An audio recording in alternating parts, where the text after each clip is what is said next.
If you were to think, if you were a terrorist and you wanted to hit the Pentagon, you'd do like the World War II kamikaze pilots. You'd be flying high, looking down out the window and saying, oh, there it is, and then dive into it. You do the most damage by diving, but yet this particular impact, this plane comes in low to the ground. And this might be because they had to evade the missile defense system that's built around this thing. Because if it came in high, it might have been shot down way in the air. So they had to bring it in low. And if we look closely at the photos that were taken by the security camera we'll put those at right the now. Pentagon, you can see this little trail of white smoke and then this flash. And it looks like a missile little box, right? And there's a little box that blocks where the huge. Well, here's the other thing that's people don't. You gotta take this. You gotta think seriously about this. There are security cameras all over this place. So we should have had plenty of video. Where's the video? Many people asked, is this the only security camera that was on at the Pentagon? The Pentagon.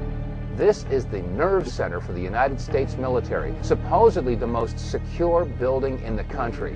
And this is the only video footage that was available of the most heinous attack ever recorded at the Pentagon. Why did they only give us a couple lousy, low-quality pictures? And you see the plume of smoke that looks like it could be from a missile, but you can't see what it's hitting? Now you postulate that it very likely, and witnesses said it was a small craft, that it was a drone plane. In this picture, the little photographs, I swear I can see what looks like the top outline of a small, could be a drone with the smoke, as we can see, coming out the back. Right. Which could be a missile being, as you say, a missile being fired at it. Right. The details are, we'll never know these details, but it does look, that's what it looks like. But what people need to be suspicious of is the newspaper reports even admit that immediately after this attack, the FBI goes running over to the hotel across the street and the gas station and takes away their security camera film. Yeah, could you... And you got to think about this a minute. The Pentagon gets attacked. The FBI is running over to the hotel and the gas station and say, give us your security camera tapes. And they take them. Why did they take them? It doesn't belong to them. No. And then the Pentagon, their first reaction is, we have no video of it.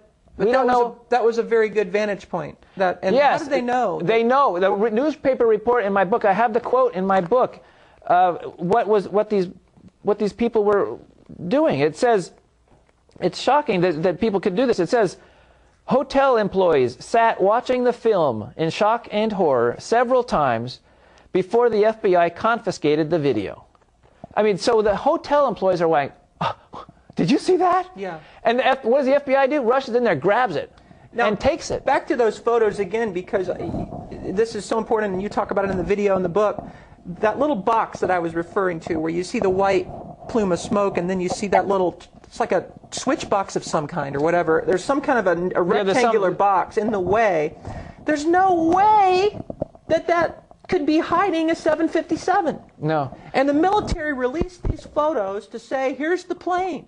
Yeah. So I'm saying, folks, look at these pictures, look at these photos, and can you not see what appears to be the shadow of a small craft? You can see a tail portion, and it does appear to be the size, as you talk about, of a military drone, which could do the maneuver and could explain why they didn't see on radar such a large aircraft. Right, a military drone like a Global Hawk, which is mostly, it's got a lot of carbon fiber and it's not easy to pick up on radar anyway, and it's computer controlled, so that's why it can do those tricky maneuvers. And they found a small, what appears to be a small... Yeah, I have that engine on the back of my plane. They just found one little engine. Which is the size of a small plane like that.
Yeah, and so all the evidence points to the fact that they're hiding a lot of information at that Pentagon. They're not telling us the truth. It was not Flight 77. They sent a dog in to look for the bodies from the passengers. The dog has a blank expression on every single photograph that was taken. I think the most damning evidence to show that the story we've been told about the Pentagon is false is the extent of the damage to the Pentagon. You can see the hole, the size. Like we already mentioned, the roof's still intact. That should not be the case if a big jet crashed in the side. Also, the fact that the gap is too narrow. And the damage of the floors behind it.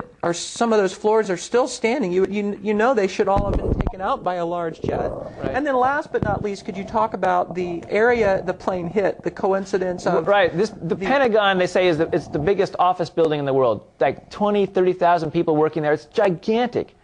But there was one little section they were redoing. They were renovating it. And by coincidence, this giant building, the plane decides to hit the spot that's empty. It does this amazing maneuver, which a 757 really can't do. Experts have looked at this. And it hits this on the bottom floor, comes in at treetop level, skimming across the grass, and hits the bottom floor of an area that's empty. Coincidentally is pretty much empty. Come on! Please! Everything about the September 11th attack... Something's really, really wrong here. It's very wrong. And see, this is what I think scares people. It's like you're opening a door, and they're looking, and they see, it's hell! My God! And they shut it and run. Okay. Now, moving on quickly, because we don't have a lot of time. Air Defense Intercept. We have a system, a protocol in place. It happens about 100 times a year that we have to scramble jets to go anytime we think a jet might be hijacked. And yet there was, how long a period of time, 30, 40 minutes or more, that we didn't have jets in the air? Well, this is one of the big mysteries also, because there's an Air Force base right near the Washington, D.C. area to protect the Pentagon, and people are like, where are those planes? Right. Where are the planes that were supposed to protect New York? Well, it happens that there were exercises running that same morning in both the Washington area and around New York. What kind of exercises? Now, the military was running these exercises. They were going to have, and near the Pentagon, there was going to be a small plane crashing into a building down near the Pentagon.